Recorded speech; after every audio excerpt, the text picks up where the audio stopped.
Salam alaikum wa rahmatullahi ta'ala wa barakatuh. Bonsoir tout le monde. Donc voici la suite de l'histoire de Doudou. On a vu à la fin de l'épisode 1 que les parents s'impatientaient, ils étaient mécontents, ils ont même froncé les sourcils pour montrer à Renaud qu'ils n'étaient pas contents de la présence du lapin à la maison. Donc ils s'impatientaient, ils attendaient le jour où Renaud va rendre le lapin à la classe. Mais avant de le rendre, Renaud doit nettoyer la cage, il doit le rendre dans un état propre. Il a ouvert la petite porte de la cage, il a laissé le lapin sortir, il s'est concentré à laver la cage, à le nettoyer, et à la fin, il l'a appelé. Après, lorsqu'il a fini de nettoyer la cage, il a appelé Doudou, Doudou, Doudou, plus de Doudou. Il a disparu. Il avait disparu. Moi, je pleurais, il a dit Renaud. Moi, je pleurais, il fallait que je rende Doudou à tout prix. Voilà une autre expression à retenir. Faire quelque chose à tout prix. Quelque chose à tout prix.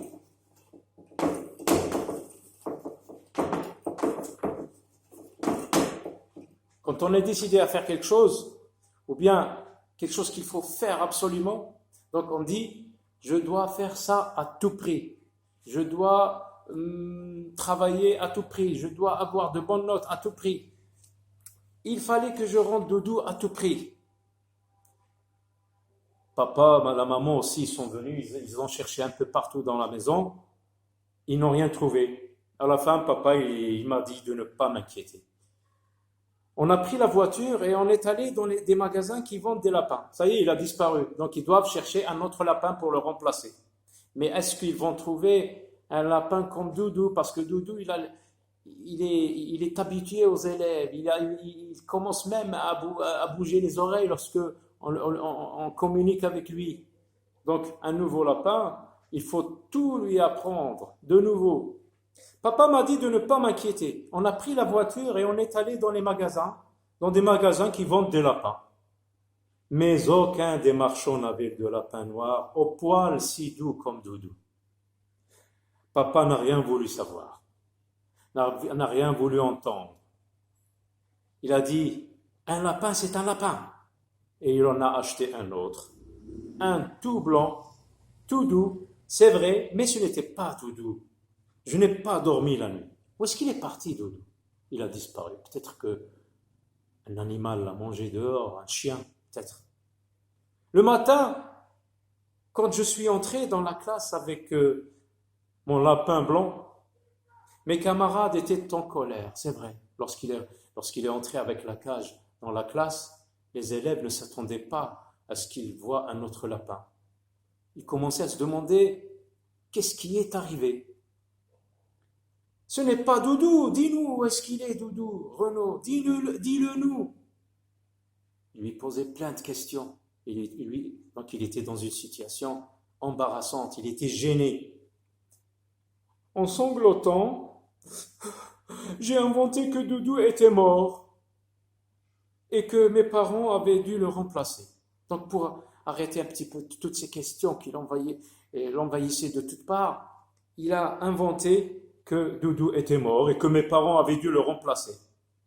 Oui, la maîtresse, un peu plus raisonnable que les élèves, elle a commencé à consoler Renaud. Ouais, ce n'est pas grave, écoutez les enfants, un lapin c'est un lapin.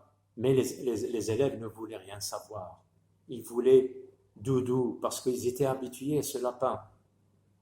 Et puis, brusquement, la porte de la classe s'est ouverte.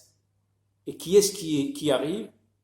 C'est la maman. Et j'ai vu entrer maman avec Doudou. Si tu avais regardé, lui a dit, si tu avais regardé derrière les valises, tu l'aurais trouvé, ton lapin. Maman était furieuse. Mais moi, j'étais heureux, il a dit Renaud. C'est vrai. C'est vraiment la joie. Depuis ce jour-là, on a deux Doudous dans la classe. Doudou le mâle et la lapine blanche. Et bientôt, il y aura peut-être plein de tout petits doudous gris. Et voilà, je vous montre les illustrations les images qui illustrent ce texte.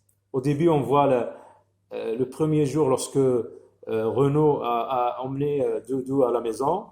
Ensuite, avec les tâches supplémentaires que leur imposait la présence du lapin à la maison, passer l'aspirateur, nettoyer le tapis. Et là, Doudou en train de chercher. Ensuite, lorsqu'il est arrivé à l'école, et voilà la maman qui rentre à la fin. Et là, on voit plein de petits lapins gris. Et là, je vais vous dire la cantine qui rappelle un petit peu tous les faits, les événements de l'histoire. Vous allez peut-être répéter avec moi. Matin et soir, petit lapin noir, sur le tapis, croque un gros radis, sous le divan, petit lapin blanc, toujours grignote une ou deux carottes. Mais aujourd'hui, petit lapin gris, mord le rideau, ou ce n'est pas beau. Voilà, chers enfants, à la prochaine pour une nouvelle histoire. Regardez, à la fin, je vous propose de regarder les lapins en train de mordre le rideau. Et voilà, à très bientôt pour de nouvelles histoires.